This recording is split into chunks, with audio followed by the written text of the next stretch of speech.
جو نشے کی بری لت کا شکار ہے، ہم صرف اس مہم کے ذریعے نشے کے کاروبار پہ روک نہیں لگا رہے، بلکہ ہمارا مقصد یہ بھی ہے، انسانیت بچاؤ سنگھرش سمیتی کا مقصد، حاجی خالد کا، عمران بھائی کا اور اس شہر کی پوری بیدار عوام کا مقصد یہ بھی ہے کہ جو لوگ نشہ کر کے اپنی زندگی برباد کر چکے ہیں، ہم ان کو میڈیکل کیمپ کے ذریعے ان کو ریلیف دلانے کا کام کریں گے، ان کی مدد کریں گے، ان کو نشہ چھڑوانے کا کام کریں گے۔ صرف جذبات میں ہم نشے کے مخالف آ گئے یا اس میں حاجی خالد کا یا کسی ذمہ دار کا کوئی پولیٹیکل بینیفٹ ہے، ایسا نہیں ہے۔ ہم صاف نیت سے یہ چاہتے ہیں کہ نشے کا کاروبار بند ہو اور اس سے برباد ہوئے نوجوان ایک اچھی زندگی جی سکے، اور اسی مقصد کے تحت انسانیت بچاؤ سنگھرش سمیتی، حاجی خالد صاحب اور ان کے تمام ہی ذمہ داران اور اس شہر کے بیدار عوام نشہ مخالف مہم کے یہ پروگرام اور یہ کارنر میٹنگ لے رہی ہے۔ میں آپ سے اور اس کے بعد جہاں جہاں میٹنگیں ہونے والی ہے ان سبھی لوگوں سے اپیل کرتا ہوں کہ نشے کے مخالف ہمارا حاجی خالد صاحب کا انسانیت بچاؤ سنگھرش سمیتی کا ساتھ دے اور اس شہر کو یہ بتائے کہ نشہ کرنے کے خلاف اس شہر کی عوام بیدار ہو چکی ہے، اور ہم اس شہر سے نشے کو اٹھا کر پھینک دیں گے اور اس میں انشاءاللہ تعالیٰ کامیاب ہو جائیں گے۔ اس طریقے کی بیداری کا ثبوت آپ سبھی لوگ دیں، اسی طرح کی گزارش اور اپیل کر کے اپنی باتوں کا اختتام کرتا ہوں۔ السلام علیکم۔ شہر کے اندر نشے کے خلاف کئی تحریکیں چلائی گئی ہیں، لیکن اگر میں یہ بات کہوں تو غلط نہیں ہوگی کہ استقامت اور تسلسل نہ ہونے کی وجہ سے ان تحریکوں کا کوئی نتیجہ سامنے نہیں آیا۔ حضرت عائشہ رضی اللہ تعالیٰ عنہا کا قول تھا کہ کسی تحریک کے اندر اگر استقامت اور تسلسل ہو، دیر صحیح لیکن اس کا نتیجہ کارگر ہمارے سامنے آتا ہے۔ کسی شاعر نے کہا تھا، اب اسے دیکھوں تو آنکھوں پر یقین آتا نہیں، اب اسے دیکھوں تو آنکھوں پر یقین آتا نہیں، وقت اس کے جسم کا سب سنگ مرمر پی گیا، میں قدر میں کس نے کتنی پی خدا جانے، مگر میں قدر تو میری بستی کے کئی گھر پی گیا۔ آج ہمارے گاؤں شہر کے حالات ایسے ہیں، ابھی مجھ سے پہلے کچھ مقررین نے یہ بات کی طرف نشان نہیں کی کہ سرپرست حضرات سے گزارش کی ہے کہ وہ اپنی اولاد کی صحبتوں کے اوپر متوجہ ہو۔ میں آپ کو ایک بات بتاتا ہوں، صحابہ کرام رضوان اللہ تعالی علیہم اجمعین کو شرف صحابیت صحبت کی بنیاد پر عطا ہوا ہے۔ ہمارے پاس جو شریعت ہے، ہمارے پاس جو قرآن ہے، ہمیں جو دین اور اسلام ملا ہے، یہی تمام چیزیں صحابہ کرام کے پاس تھی، لیکن صحبت نے ان کو صحابی کا مقام عطا کر دیا۔ سرکار دو عالم صلی اللہ علیہ وسلم کی صحبت اتنی پاک صحبت کا اثر پڑا تھا کہ قرآن نے یہ کہا ہے، رضی اللہ تعالی عنہ ورضوہ اجمعین، اللہ آپ سے راضی ہو گیا، کبھی ناراض نہیں ہوگا۔ ہماری شریعت نے نشے کو حرام کیا ہے۔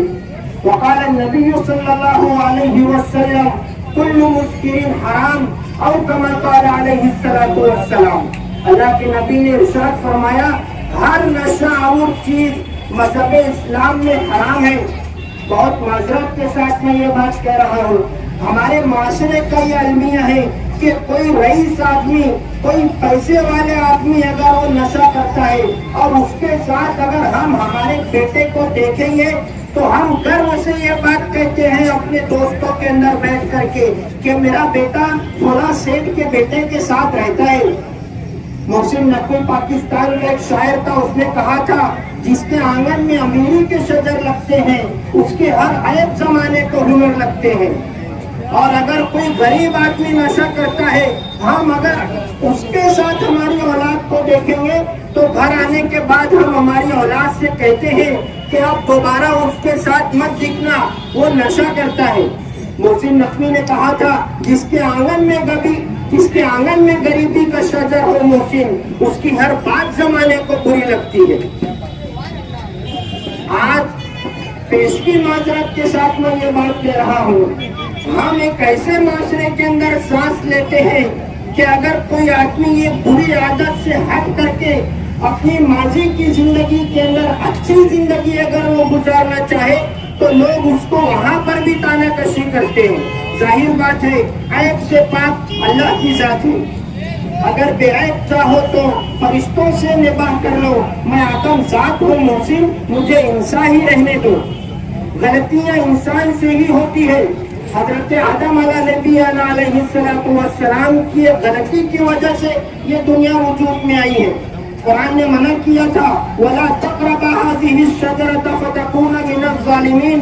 وَلَا تَقْرَبَا قریب بھی مت جانا هَذِهِ الشَّجَرَةَ اس درخت کے فَلَا تَكُونَنَّ مِنَ الظَّالِمِينَ ورنہ اپنے آپ پر ظلم کرنے والوں میں سے شمار کیے جاؤ گے.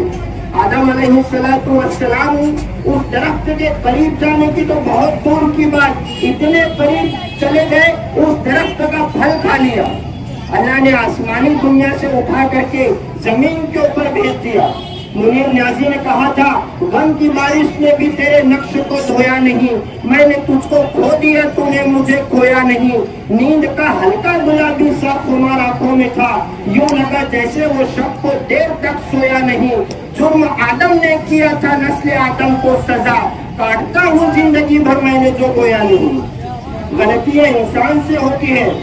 آج ہمارے معاشرے ایسا ہے اگر کوئی آدمی اپنی برائی کی زندگی کو چھوڑ کر کے اچھی زندگی کی طرف آ جائے تو لوگ اپنی نجی محفلوں میں اس کی ماضی کی زندگی کو موضوع بحث بناتے ہیں، آپس میں گفتگو کرتے ہیں. کچھ معلوم پڑا کہ نہیں تو کہ وہ شکیل و ملا بن گئے، سال سر چوہے کھا کے بلی حج کرے چلیے، اس طریقے کے الفاظ استعمال ہوتے ہیں. میں یہ بات اس لیے کہہ رہا ہوں، کل میں نے حاجی شیخ قانی صاحب کی جو بات سنا اس کے اندر انہوں نے کہا تھا کہ 2 میٹنگ کے اندر ہمیں اس تحریک کا رسپانس ہمارے سامنے آنے لگا ہے، کچھ نتائج ہمارے سامنے آنے لگے ہیں. بہت خوشی کی بات ہے. تو اس طریقے سے ہمیں دھیان دینا چاہیے. اگر کوئی آدمی ماضی کی زندگی چھوڑ کر کے اچول حسن والے نے اپنی تفصیل کے ساتھ بہت مختصر اور جامع وقت میں اپنی بات رکھی ہے، ایسے لوگوں کو سماج اور معاشرے میں عزت کی نظر سے دیکھنا چاہیے. ان کو اپنی نجی محفلوں میں نگیٹو موضوع بنا کر کے نہیں دیکھنا چاہیے. غلطیاں انسان سے ہوتی ہیں، انسان غلطی کا مجسمہ اور پتلا ہے. میں حاجی شیخ قانی صاحب سے گزارش کروں گا کہ اس تحریک کو استقامت اور تسلسل کے ساتھ آگے لے کر کے چلا جائے. کل میں نے یہ دیکھا کہ حاجی صاحب ہاتھ جوڑ کر کے گزارش کر رہے تھے کہ شہر کی تمام ہی سیاسی، سماجی، دینی، ملی تنظیمیں، رفائی لوگوں سے گزارش کی ہے کہ میرا ساتھ دیجیے. سب کا کام ہے ساتھ دینا. آج اگر میں یہ سوچوں گا کہ میرے گھر میں کوئی نشہ نہیں کرتا ہے، لیکن ہو سکتا ہے یہ آگ اگر چلی ہے تو سب کے گھر اس کی لپیٹ میں آ سکتے ہیں. جلتے گھر کو دیکھنے والے پھوس کا چھپا آپ کا ہے، آپ کے پیچھے تیز ہوا ہے، آگے مقدر آپ کا ہے. اس کے قتل پہ میں بھی چپ تھا، میرا نمبر اب آیا. میرے قتل پہ آپ بھی چپ ہے، اگلا نمبر آپ کا ہے. اس طریقے سے ہم سب کو ساتھ میں مل کر کے چلنا چاہیے. حاجی شیخ قانی صاحب سے گزارش کروں گا کہ آپ تعداد مت دیکھیے، آپ کے ساتھ کون ہے کون نہیں ہے. آپ کے ساتھ پورا شہر کھڑا ہے. جنگ میں یہ نشے کے خلاف ہم جنگ کرنے کے لیے نکلے ہیں. اور میں یہ پیغام دینا چاہتا ہوں کہ جنگ میں کاغذی افراد سے کیا ہوتا ہے، حوصلے لڑتے ہیں تعداد سے کیا ہوتا ہے.